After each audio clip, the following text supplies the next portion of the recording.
Hello, Darshan Maharaja here. As you know, immigration as a topic has dominated political debates this year. Starting from January, when Minister Miller announced a reduction in the intake of international students. After that, temporary foreign workers and then permanent resident applications, the targets have also been reduced.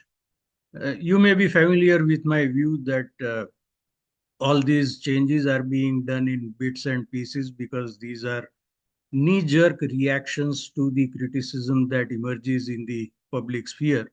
Notably, it is emerging on social media and more notably on former Twitter, now called X.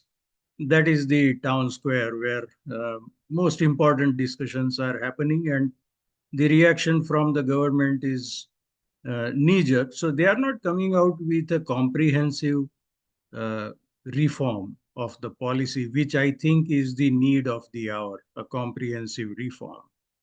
Now, it was but natural that the debate would move on to the next category, which is refugee or asylum claims. I've been saying that for a number of months, but I don't claim to have a spatial insight. A lot of people have also been saying that. Recently, we learned at a parliamentary committee hearing that there are something like 200,000 pending claims for asylum in Canada. This is an astounding number. Some time ago, I think it was in June, when I saw a chart by United Nations High Commission for Refugees about the number of claims being made in Canada for asylum. And it showed that between the 10 years from 2013 to 2023, that number had increased by something like 1300%. From somewhere around 10,000 plus, it went up to 144,000 as of last year. And in the first 6 months, we were doing something like in the range of 95, 96,000 for 2024. So it was reasonable to project that and arrive at a conclusion, a tentative conclusion, that the total number of new asylum claims for the year 2024 would be in excess of 200,000. Now, this number of pending asylum claims is referred to in the official language of the bureaucracy as inventory, which disturbs me a little bit because, as you know, my background is in accounting. So the word inventory, uh, you know, I phonetically I perceive that as merchandise. So I don't like the fact that they describe people as merchandise, but that is beside the point. Uh, if we are going to have processing capacity which is far lower than the number of claims being made, then this accumulation of pending cases is going to be worrisome. It is already worrisome. What's her name? Rula Itrides. I hope I'm pronouncing her last name properly. She is the chair of Refugee Protection Division in the government. And she said at this parliamentary committee hearing that the estimated processing time is 44 months for cases of asylum claims. So that is 3.5 years, and that's way too long. A lot can happen in that period. In the meantime, whoever has made an asylum claim can get a work permit. So that is another issue that vitiates the picture for not just Canadians, but also for the asylum claimants, because they would now be competing against a lot more people in the job market. That is another aspect of this. But today, what I wanted to discuss was the changes that we can expect uh, in light of the election of Donald Trump in the US, who has made a very open statement that he would deport all the people who are in the US illegally. I don't know how far this will be feasible. apart from the political constraints, there may be structural and organizational and logistical constraints as well. But the climate that this announcement creates may motivate some of the people who are in the US illegally to decide to move to Canada.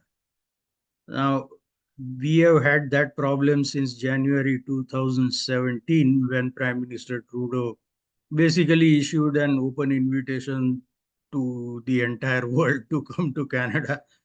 Uh, it was, in my humble opinion, highly immature because ultimately the hard reality of life is that resources are finite and have alternative uses.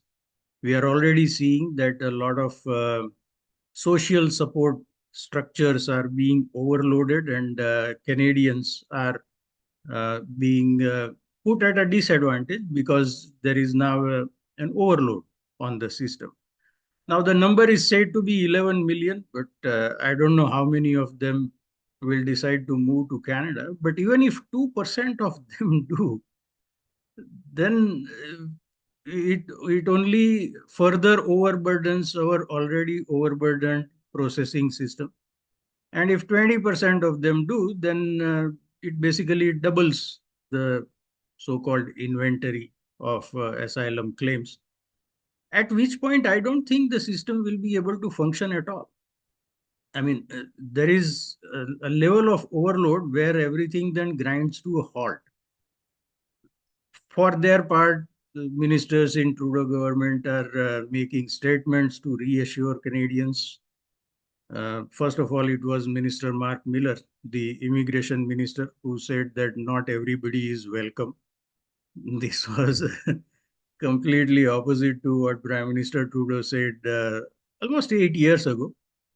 Then it was Deputy Prime Minister Chrystia Freeland, who in an interview said that Canadians have a right to expect to see to it that we, decide who can come in and more pertinently who cannot. So they are trying to, but I don't, I can't figure out whether this is a communications strategy or actual plan of action. Because on the actual plan of action, I am not seeing anyone making any statement as to, what additional measures they have put in place to make sure that Canada and Canada's refugee processing system doesn't get inundated by new claims of people coming from the US because they are illegally there. I also saw interview of Foreign Minister Melanie Joly, and it didn't make sense. It was, completely at variance with reality. Let me put it mildly here. She said that we have the longest uh, secured border between the United States and Canada, which is the opposite of what I've been hearing since I came to Canada 20 years ago, which is that this is the longest undefended border or unsecured border because there was historically no need to put in that kind of a security perimeter, you can call it, at that border. So it looks like they have not yet either realized or they don't have the wherewithal to gear up for the likely tsunami of new refugee claimants. So that is worrying enough.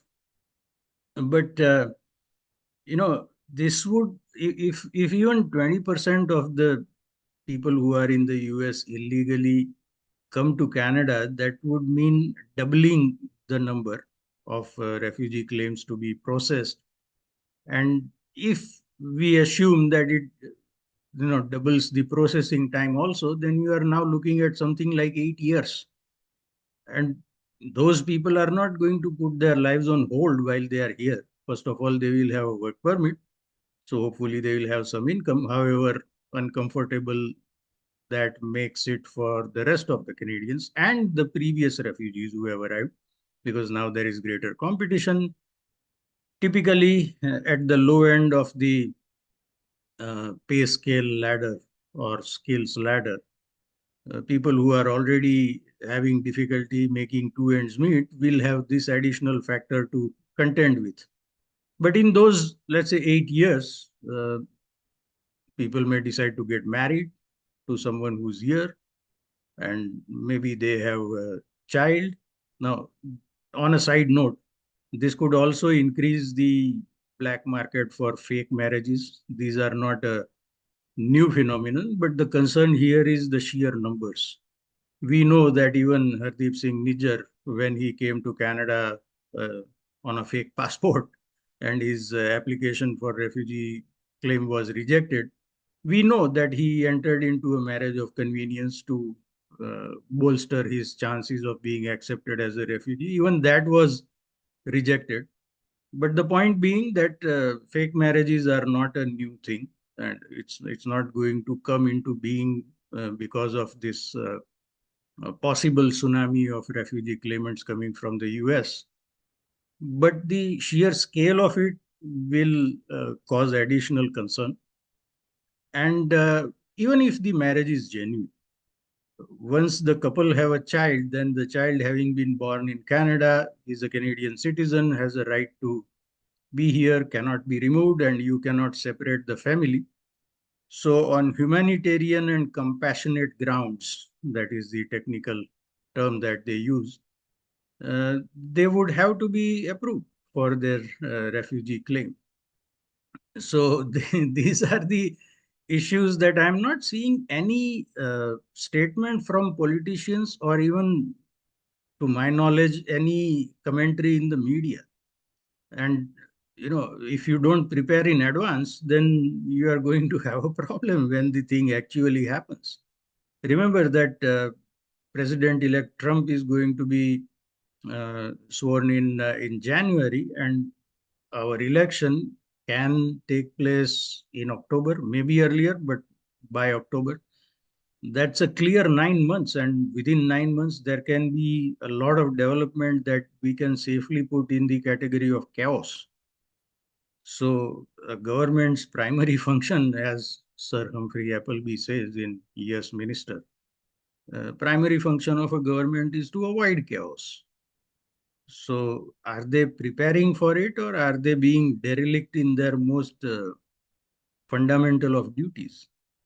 That is the question that I'm asking myself now, and looking with faint hope of any signs that they are gearing up for this. Now, this will be a challenge even for the next government. Right? Uh, in all the opinion polls, I have seen the top concerns of voters, and immigration is at either number 4 or number 5. But even the preceding 3 or 4 have a lot to do with immigration, like the housing crisis, the cost of living crisis, the healthcare crisis, which is old. It's not new. Healthcare crisis. I have written maybe a dozen articles on that. It's been building for decades, but at least right now it is held together by duct tape, and then maybe even that duct tape will not suffice if you have this kind of an influx of people.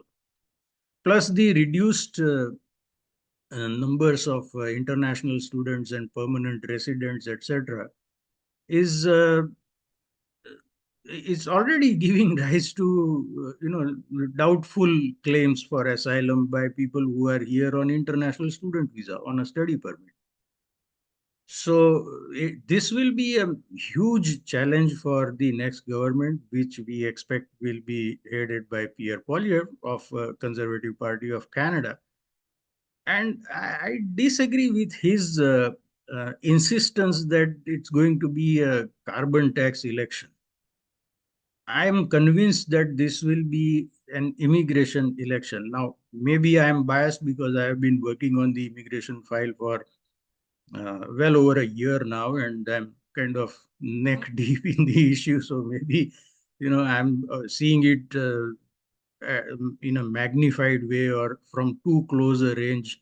So maybe my opinion is colored by the fact that I have been working on immigration for a long time. But still, I think I'm convinced unless you tackle the immigration issue, the other issues are going to be hard to address. Let me know what you think in the comments. I'll see you in the next video. Until then, goodbye and be well.